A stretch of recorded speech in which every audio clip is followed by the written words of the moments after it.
이 복된 아침에 요한복음 12장 12절로 15절까지 말씀을 통하여 예수님과 어린 나귀라는 제목으로 함께 은혜 나누고자 합니다. 우리 가능하시다면 자리에서 다 일어서 주셨으면 감사하겠습니다.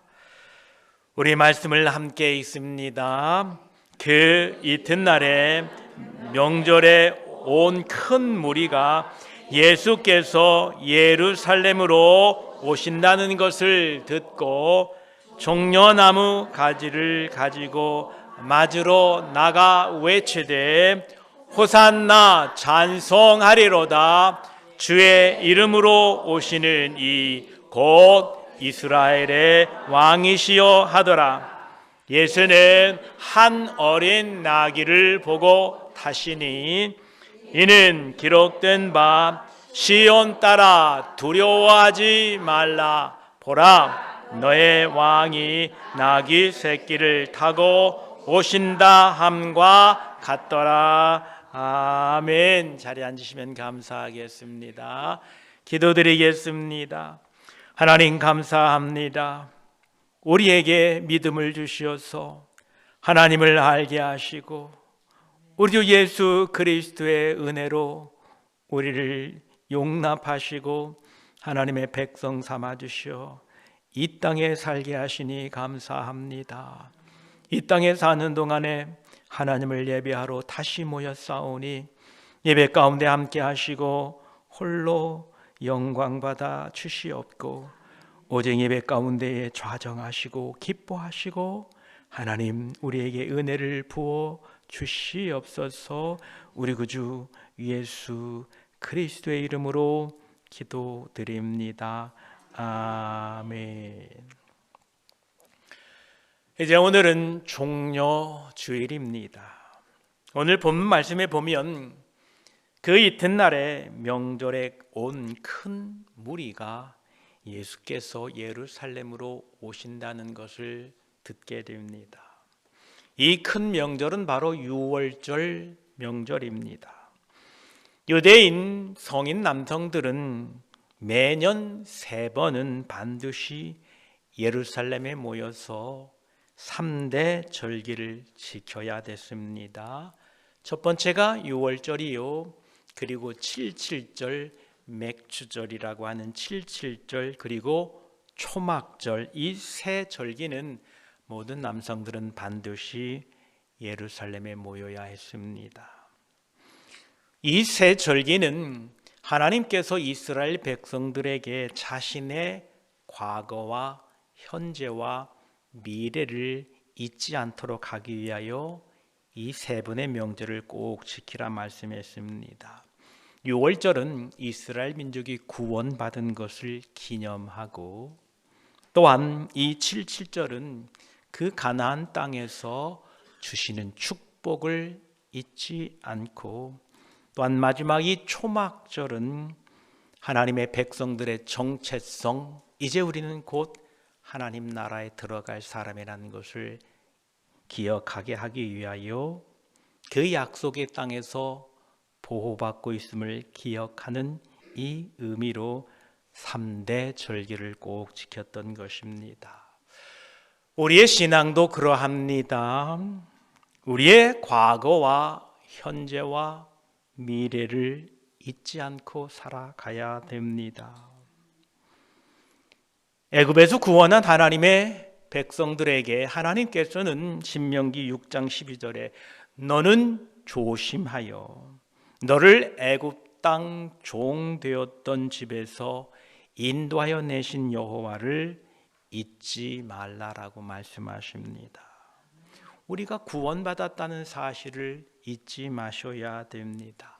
우리가 세상으로부터 건짐받았다는 사실을 잊지 않아야 됩니다. 시편 50편 22절에도 하나님을 잊어버린 너희여 이제 이를 생각하라. 그렇지 아니하면 내가 너희를 찢으리니 건질 자 없으리라. 이렇게 말씀하십니다. 우리는 하나님의 은혜를 잊지 말아야 됩니다. 하나님의 그 크신 구원에 은혜를 잊어버리면 우리에게 남는 것은 불평과 불만입니다.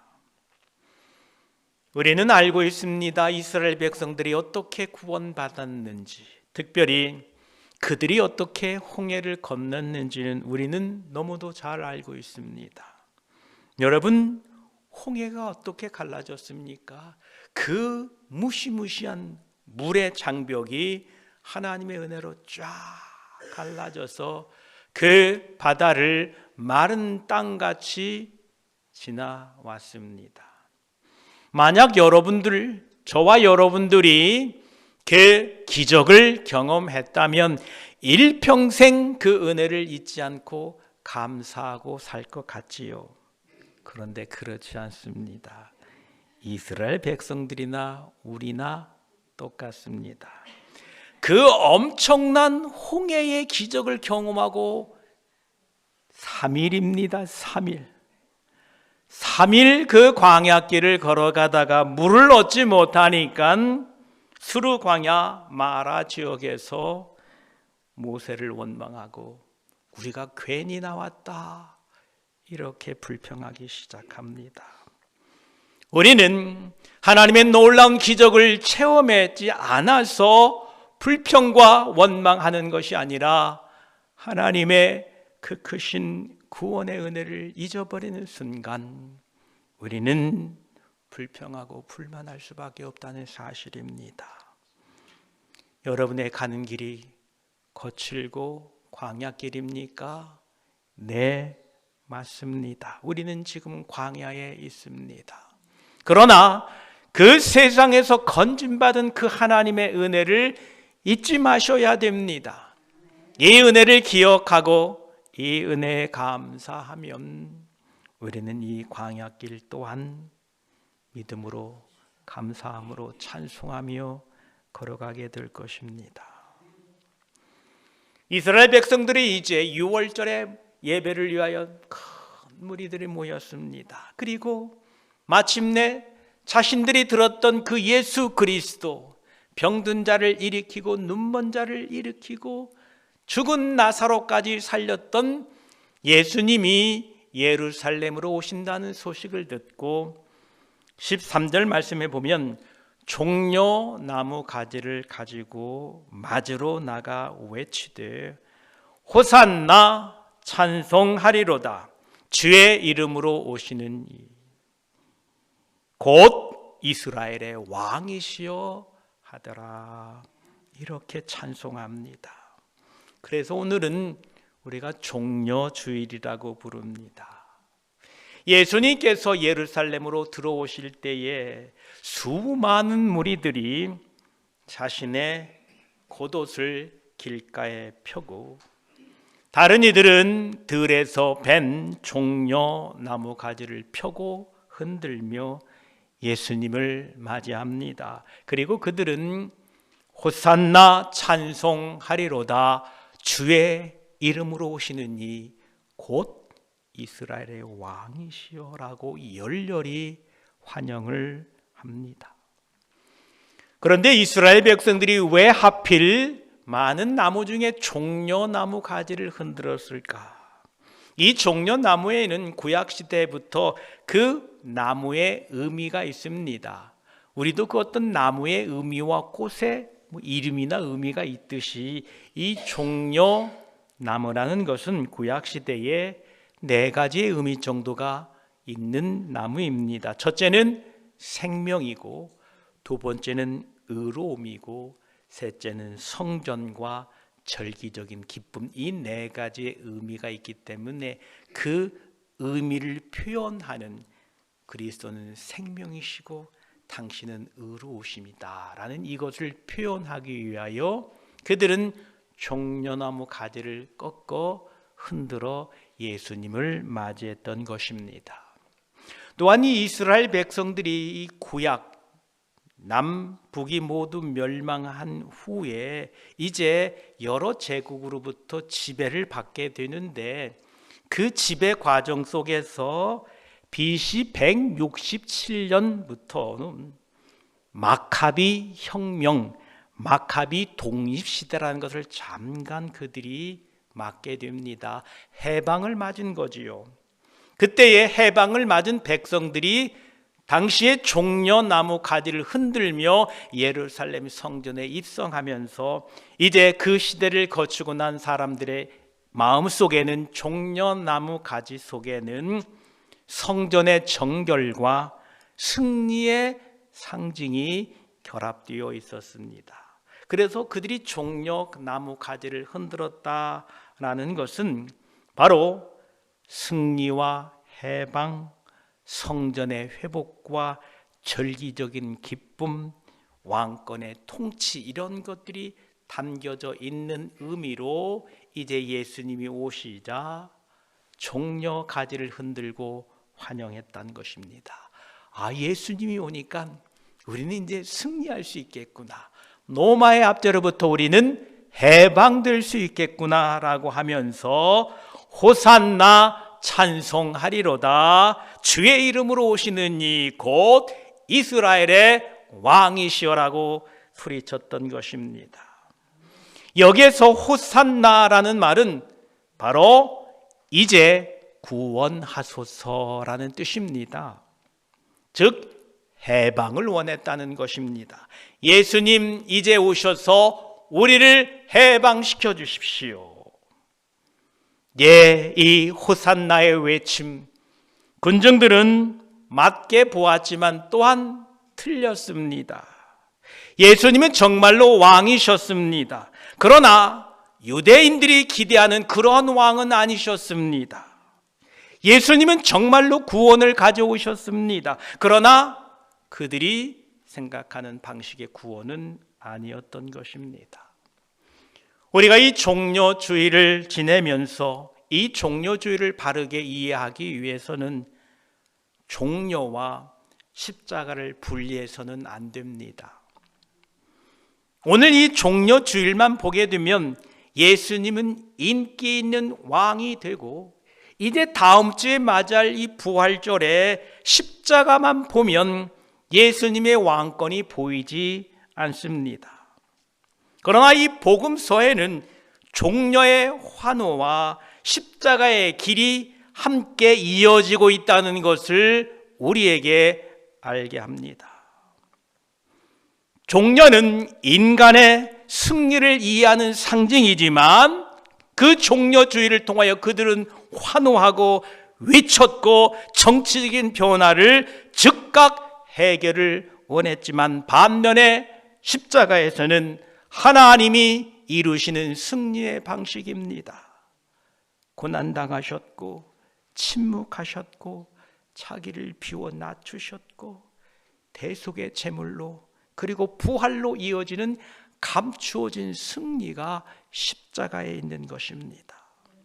그래서 이 종려주일은 바로 이 두 개 사이를 극명하게 비교하고 있는 주일입니다. 인간의 욕망과 하나님의 뜻이 명확하게 구분되어지는 바로 의미가 종려나무와 십자가입니다. 이 둘은 하나님이 동일한 의미로 우리에게 주셨다라는 것입니다.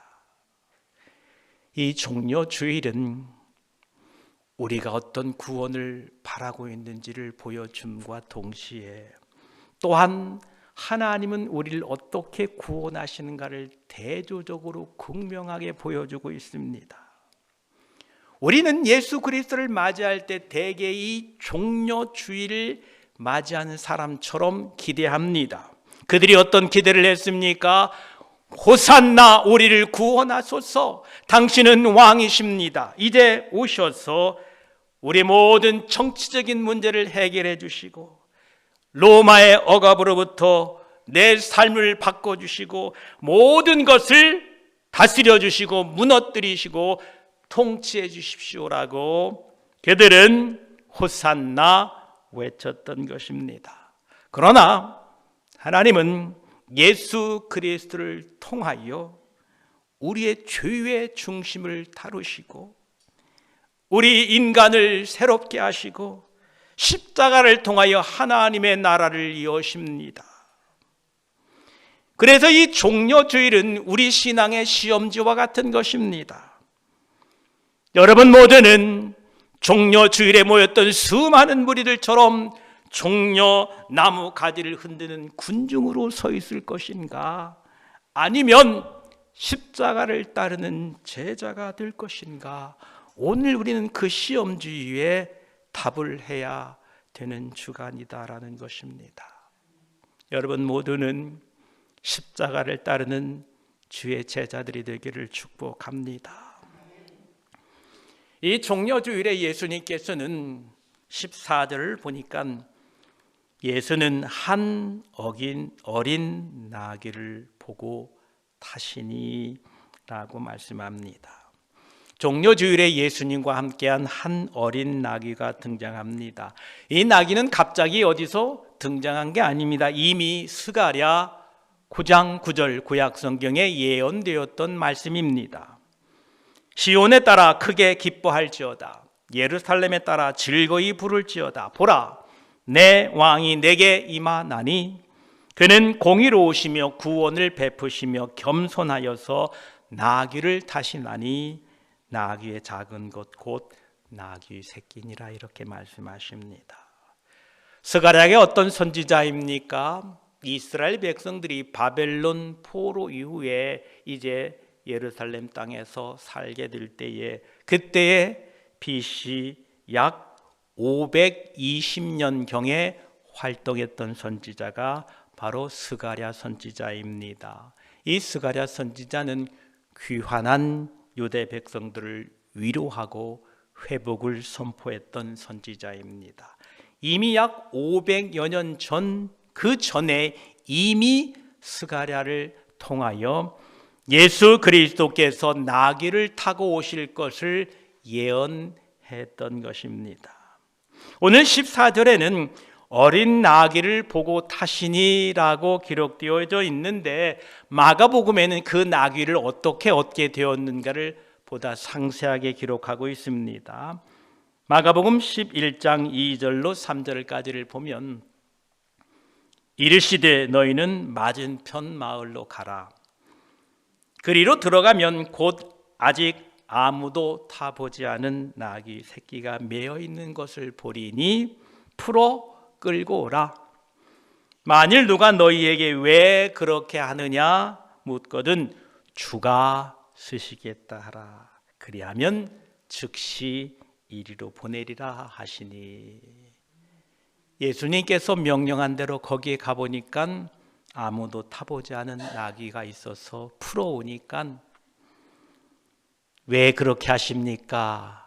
물으니 주가 쓰시겠다 하니까 그 나귀를 내어주어서 이제 예수님이 그 나귀를 타시고 예루살렘으로 입성하십니다. 예수님의 선택을 받은 이 어린 나귀, 성경을 보면 예수님의 공생애 중에 유일하게 타고 다니셨던 짐승이 있는데 바로 이 작은 어린 나귀였습니다. 이 나귀는 바로 겸손과 평화를 상징하고 있습니다. 이제 그 어린 나귀를 타고 예수님이 예루살렘으로 입성하십니다. 그 어린 나귀의 시선으로 본 종려주일은 이러합니다. 수많은 무리들이 길가에 쭉 서 있어서 자신의 겉옷을 땅에 깔고 종려나무를 흔들며 호산나 찬송하리로다. 주의 이름으로 오시는 이 곧 이스라엘의 왕이시여 라고 외칩니다. 마태복음 21장 9절에는 좀 더 자세하게 그 군중들의 모습을 이렇게 표현했습니다. 앞에서 가고 뒤에서 따르는 무리가 소리 높여 이르되 호산나 다윗의 자손이여 찬송하리로다. 주의 이름으로 오시는 이여 가장 높은 곳에서 호산나 하더라. 마가복음 11장 10절에도 찬송하리로다. 오는 우리 조상 다윗의 나라여 가장 높은 곳에서 호산나 하더라. 이렇게 군중들의 모습을 표현하고 있습니다. 만약 이 어린 나귀가 난생 처음 보는 이 광경을 보고 군중들이 자신에게 환호하고 있다고 착각한다면 참으로 어리석은 생각입니다. 그 나귀가 뭐가 좋다고 그렇게 환호하고 종려나무를 흔들고 환영할까요? 우리 모두는 저 어린 나귀와 같이 지금 예수님을 모시고 천국으로 가고 있습니다. 비록 자신이 볼품없는 어린 나귀와 같이 생각될지 몰라도 결코 그렇지 않습니다. 나는 이 세상에서 가장 귀하고 존귀하고 세상 그 무엇과도 비교될 수 없는 그 존귀한 분을 내 등에 모시고 가고 있다라는 겁니다. 나는 비록 보잘것없는 사람 같으나 그렇지 않다라는 것입니다. 또한 여러분들이 누군가로부터 환호를 받고 칭찬을 받고 여러분들이 박수를 받고 있다면 그것은 나 때문이 아니라 내 안에 계신 예수님 때문이라는 것을 잊지 마시기 바랍니다. 이사야 41장 14절에는 야곱을 이렇게 부릅니다. 버러지 같은 너 야곱아, 너의 이스라엘 사람들아 두려워하지 말라. 나 여호와가 말하노니 내가 너를 도울 것이라. 내 구속자는 이스라엘의 거룩한 이니이라 말씀합니다. 우리말 성경에는 지렁이 야곱아, 이스라엘 사람아 두려워하지 말라. 내가 너를 도와주겠다. 여호와의 말씀이다. 너를 구원하시는 분은 이스라엘의 거룩한 분이시다. 이렇게 번역해 놓았습니다.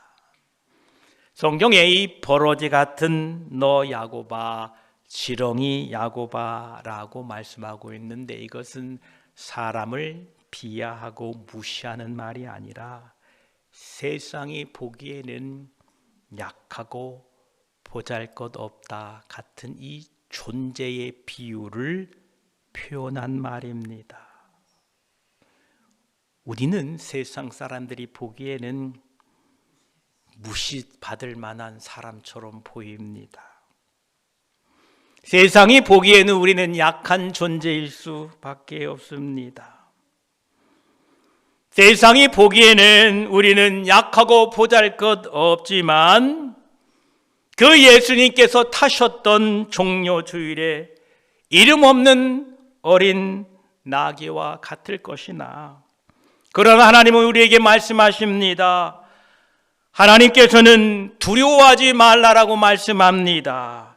내가 너를 도와주겠다라고 말씀합니다. 너를 구원하시는 분은 이스라엘의 전능자라 이렇게 말씀하십니다. 그렇습니다. 우리 안에 계신 예수 그리스도, 그분이 계시기에 여러분은 결코 세상 사람들이 무시할 사람들이 아닙니다. 예수님께서는 그 이름 없는 어린 나귀를 통하여 예언되었던 500년 전에 예언되었던 하나님의 사역을 하나도 틀림없이 빈틈없이 완성하셨습니다. 그 부족하지만요, 예수님께서는 저와 여러분을 통하여 하나님의 약속된, 하나님의 계획된 뜻을 이루어 가십니다. 저 이름 없는 나귀도 주님이 사용하셔서 하나님의 예언되었던 그 약속의 말씀을 이루셨다면 예수 그리스도의 십자가의 피로 구원받은 우리들을 통하여 하나님의 뜻을 이루시지 않겠습니까? 담대하십시오. 세상을 두려워하지 마십시오. 세상의 시선에 두려워하지 마십시오. 여러분 안에 그리스도가 계심을 믿으십시오. 여러분 지금 등 위에 예수 그리스도가 계심을 날마다 인식하시고 천국을 향하여 예수님과 함께 걸어가는 복된 인생임을 기억하십시오. 그리고 호산나 찬송하리로다. 이 찬송을 부르며 천국 문 앞까지 다 함께 가는 저와 여러분이 되시기를 축복합니다. 기도드리겠습니다. 하나님 감사합니다. 예수님께서 예루살렘에 오신다는 소식을 듣자 유월절을 위하여 모였던 수많은 무리들이 앞서가고 뒤따르며 종려나무 가지를 들고 자신의 겉옷을 땅에 깔고 호산나 찬송하리로다. 주의 이름으로 오시는 이 곧 이스라엘의 왕이시오라고 외칩니다. 감사합니다. 우리를 위하여 오신 주님, 겸손의 모습으로 나귀를 타고 오신 주님 감사합니다. 세상이 보기에는 우리는 연약한 자들 같습니다. 야곱을 부를 때에 버러지 같다고 하고 지렁이 같다고 합니다. 세상 사람들이 보기에는 마치 우리는 저 이름 없는 어린 나귀와 같을 것입니다. 그러나 그 나귀 위에 예수님이 계셨습니다. 나는 부족하고 연약하나 나를 통하여 하나님의 뜻을 이루실 줄을 믿습니다.